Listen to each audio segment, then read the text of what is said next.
Nagsimula sa kiss flick, nauwi sa conflict. Alam ko na yan! Di ba tayo yan, Sarah? Hoy! Gusto mo na namang ma-headline, no? Tama na nga kayo dyan. Moment na to ni na Princess at Rocco. Tapos na yung sa inyo. Okay, baby. Okay. Princess, palipat-lipat, papalit-palit nga ba ng gusto? Sino ba talaga, Princess? Si Seth o si Rocco? In kay Seth, wala lang naman talaga yun. Tsaka at some point, nagka-crush nga lang kami. So, hindi kami nagkagustuhan. Parang, hindi ko alam kasi yung gusto. Parang kasi yung sa amin, parang natuwa lang kami sa isa't isa kasi magkasama kami lagi. Tsaka nagkakasundo kami. Kung platonic lang at di dapat bigyan ng mali siya ang naging closeness nila ni Seth noon, ano naman ang masasabi niya sa napapansing kakaibang closeness nila ni Rocco ngayon? Nung time po na nahalikan ko si Rocco, nag-iba yung pagsasama namin. Parang mas naging close kami. Kasi parang nahalikan ko siya. So parang every time na nakikita ko siya, napapansin ko siya. Samantalang aminado naman si Rocco na nagkakaproblema sila ng non-showbiz birth niya dahil sa kiss flick niya. Hindi siya nagsalos kaya. The fact na may halikan ako ng ng ibang babae, parang masakit sa akin. Kasi naninibago siya sa pagpasok ko sa ganito. Tapos, ganito pa, kinareer ko pa yung kissing scene, sabi niya gano'n. Habang gumaganda ang performance ni Rocco sa Starstruck, unti-unti namang nasisira ang personal niyang relasyon sa kasintahan. So, ewan ko, hindi kami nag-uusap. Tapos, nag-aaway na to the point na pinag-usapan na yung breakup. And sobrang confused ako. Di kaya ito rin ang nakita ng fortune teller na si Mr. E nang basahin niya ang kapalaran ni Rocco? Mas may napipili ka na at napupusuan. Isang malayong babae daw, ang wala dito, na tingin ko mahal na mahal mo siya. At may isang babae namang malapit dito na maari ka matukso.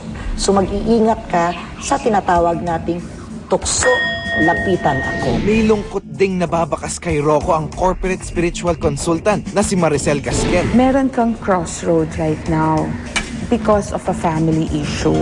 Now, 2010, it's your time to shine. It will be very good for you. Alam mo, gusto kong umiyak for you. Nakikita ko sa mata mo, umiiyak ka sa loob mo. Let it out. I think what's good for him in 2010, i-pursue yung pagiging nurse o itong magulong mundo ng showbiz? Kasi whatever chosen career for 2010 is good for him eh. Kasi nandun na siya sa swerte. Yung opportunity, grab it na. Si Princess din daw, may pinagdaraan ng mabigat na desisyon. Sa ngayon, kahit na malaki ang chance niyang mag-succeed sa showbiz. You're holding back on something. You're thinking of doing something for yourself. If I were you, go for it. And your career is very exciting. Definitely. But you will be doing a lot of things, hindi lang isa. You said na nagiging sacrificial lamb siya. Well, Princess also in one of her interviews said that she's also the breadwinner. Generally, talagang they have to just accept that eh. That's part of their sign. Kasi gusto ko talagang mag-aral na. Ayoko nung naiiwanan ng panahon. Gusto ko ngayon na. Actually, gusto ko yung culinary talaga. Pero yun nga lang. Siyempre, kung 400,000 yung pinag-uusapan, kailangan ko pa maghirap at magtrabaho. Kaya nandito yung showbiz. Puro sacrifices for my family. Yes, kasama po talaga yun. Kasi parang, imbes na ibigay ko sa sarili ko, binibigay ko na lang sa kanila. Kasi mas gusto ko yung parang, ako na lang yung nahihirapan. Kaysa yung pamilya ko nahihirapan. Ang tinatawag na financial. Sa nakikita ako sa iyo, this year, mas maraming blessing na darating sa iyo at i-share mo yung mga blessing mo doon sa nangangailangan. Napakaswerte ng family mo. Kasi this time, meron kang tinatawag nating priority. Hindi lang sa money, hindi lang sa career. Ang nakikita ako, isa ka sa mabait na bata. Kahit na positive daw ang taong ito para kay Princess, in reality, nanganganib na siyang matanggal sa Starstruck dahil 2 beses na siyang napapasama sa bottom group. Kung matanggal man ako, nakapaghanda na po ako. Kasi parang, nung second time po na na-bottom 3 ulit ako, iniyak ko na po lahat. Parang feeling ko natanggal na ako. Kasi parang, if ever matanggal man ako, at least hindi na ganun kasakit.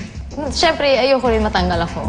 siguro yung preparation sa ginagawa ko, mas hinihirapan ko. Binibigay ko yung best ko. Kung si Princess nasa bingit na ng pagkakatanggal, si Rocco naman mamakyaw ng awards kada linggo. Hindi ko alam kung mapapakyaw ko yun. Happy ako na nanalo ako. Pero like one survivor told me na by winning those awards, I served as his inspiration to work harder para para siya naman na makakuha ng award.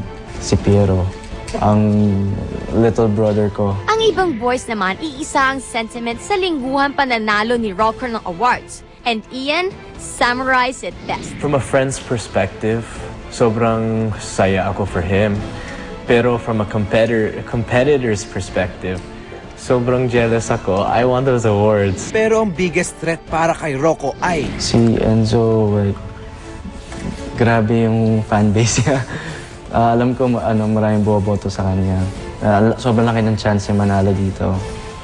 Tapos, isa pa siyang magaling sumayaw. Ang mga Kapuso Stars naman, hiningan namin ng opinyon kung sino ang gusto nilang pumasok sa Final Four. 8 artista ang nagsabi na si Rocco. Samantalang tig-6 naman ang sumagot ng Piero, Steven at Ian. Umiinit na ang kompetisyon. 2 survivors nakatikim ng parehong malagay sa bottom group. Sino kaya ang magsusurvive? Tuloy-tuloy lang ang Survivor Watch sa pagbabalik ng Stars Fest.